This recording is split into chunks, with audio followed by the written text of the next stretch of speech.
Good day, everyone, and welcome to another segment of Scholarship Aid Initiative YouTube channel. Today is going to be our interview section where we interview some stakeholders and educationists in and around the world. Today, we'll be discussing a great topic that says the effects of brain drain syndrome on our higher institution at large and on our nation, Nigeria. Today, I have a guest in the house, and today we'll be treating this topic with me. Good morning, sir. Good morning, and thank you for having me. Please, can we meet you, sir?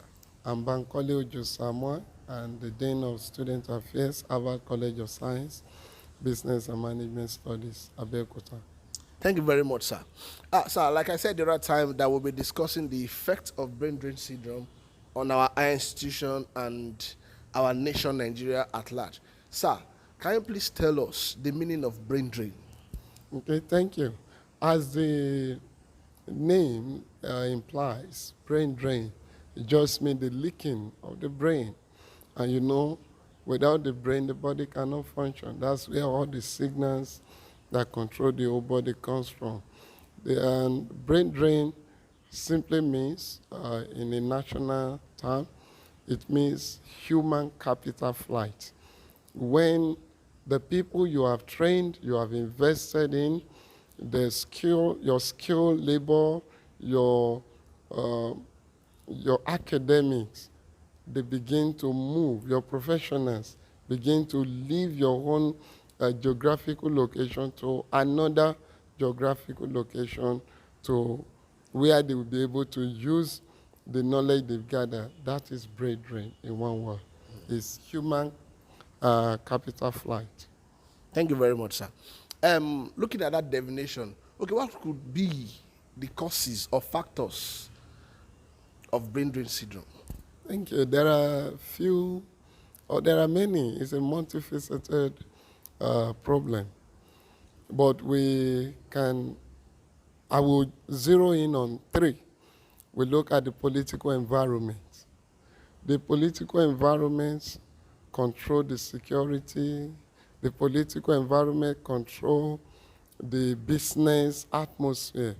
Once there is instability in a nation, when there is insecurity, then the technocrats, the good ones, we tend to go for another place where there will be peace, where there will be relative calmness, where they can do what they've been trained to do. The another one is the economic environment. For instance, if the economic environment is not good, you cannot start businesses, or you start business and businesses are folding off. There is no light, there is no water, there is no road, there is no security. Then people will leave. Instead of investing their money into such a country, they will take it outside to where there will be peace. This will lead to brain drain. And the third one is professional development. If you are in a place where you cannot grow, all that you think you'll know, what your lecturers know in 40 years ago is what you also know today in 21st century. That cannot help. People are looking for where there is modernization, 21st century knowledge, not our archaic curriculum. These are reasons the Nigerian youth, Nigerian brain, the powerhouse of the nation is relocating to Europe or the Western world. Thank you very much, sir. Now, looking at all these factors, these causes, they must have an effect on both our higher institution, our nation at large. So can you just please highlight those effects of this brain drain syndrome on our higher institution and on the nation at large? Okay, like we said, if the best of us are going out, then what is left? In our academics today, you have lecturers that they want to sleep with ladies to get number, to get marks. You have people who just, for the sake of the money, the people who have the interest of research, who have research at heart, who love academics, they are now going outside the country. And once this happens, then who will train the people? Who will train the new students? All of these are part of the effect. Then another one, we are also going to be talking about the economic impact. Once new businesses are not started, the old ones are folding up, then the GDP will grow, will drop. The growth per capita income will drop.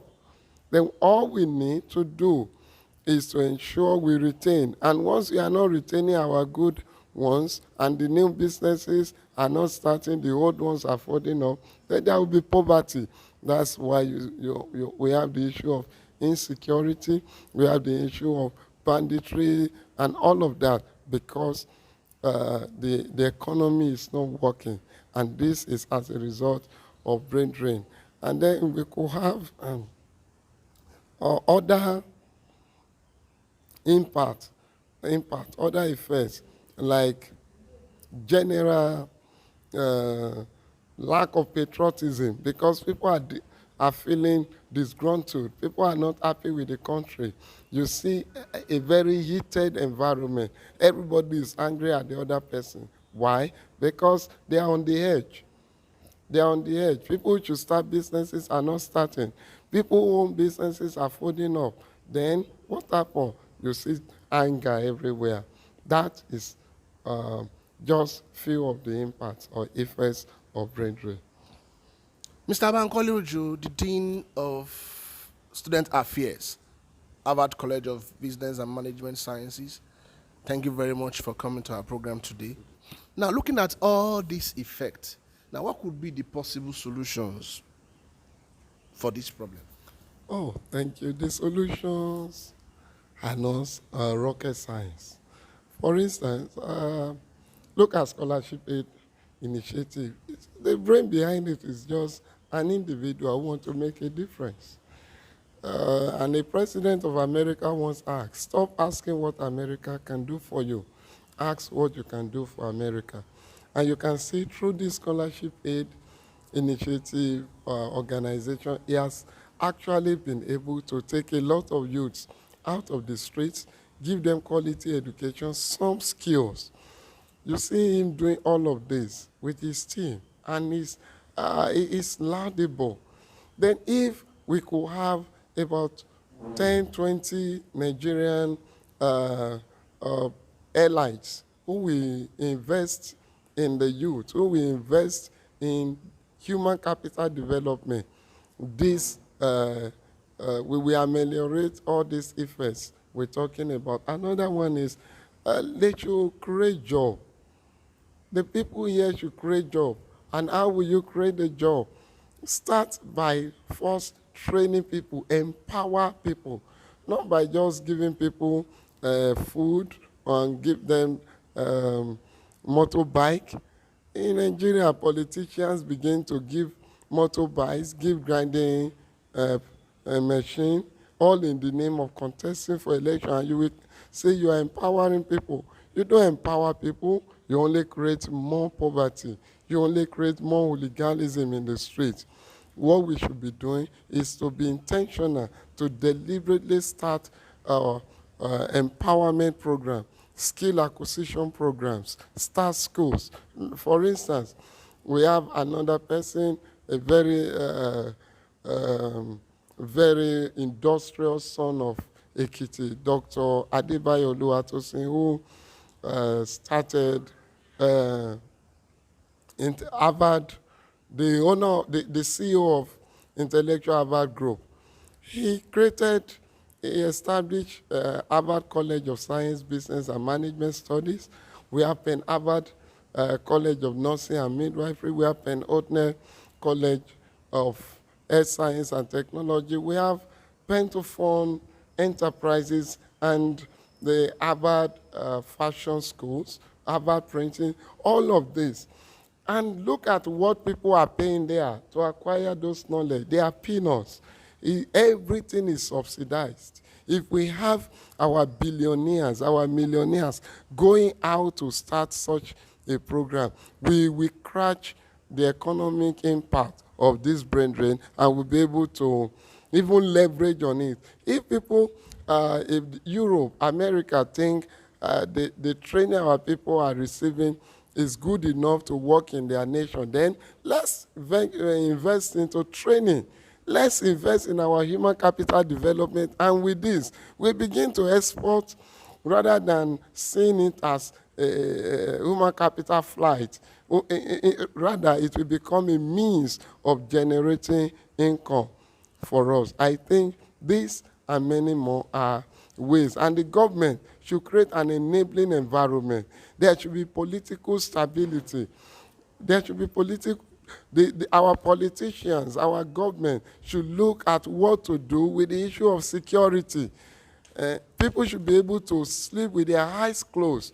People should be able to go to work without fear of being attacked. A lot of things are happening in the country because the government has failed us. The government should rise to its responsibility. They should wake up. And then the individual should wake up and be responsible. And with this, we will have a good nation.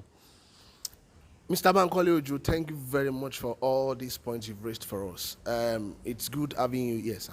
And to our viewers out there, thank you for watching us. And please don't forget to click on the subscribe button and click on the notification bell so that it will notify you whenever we post any information on this YouTube.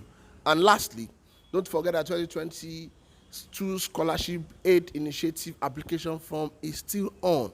Just click or log on to www.scholarshipworldng.org to apply. It's easy, www.scholarshipworldng.org to apply. Till we see you next time. My name is Bankole Ojo. Goodbye.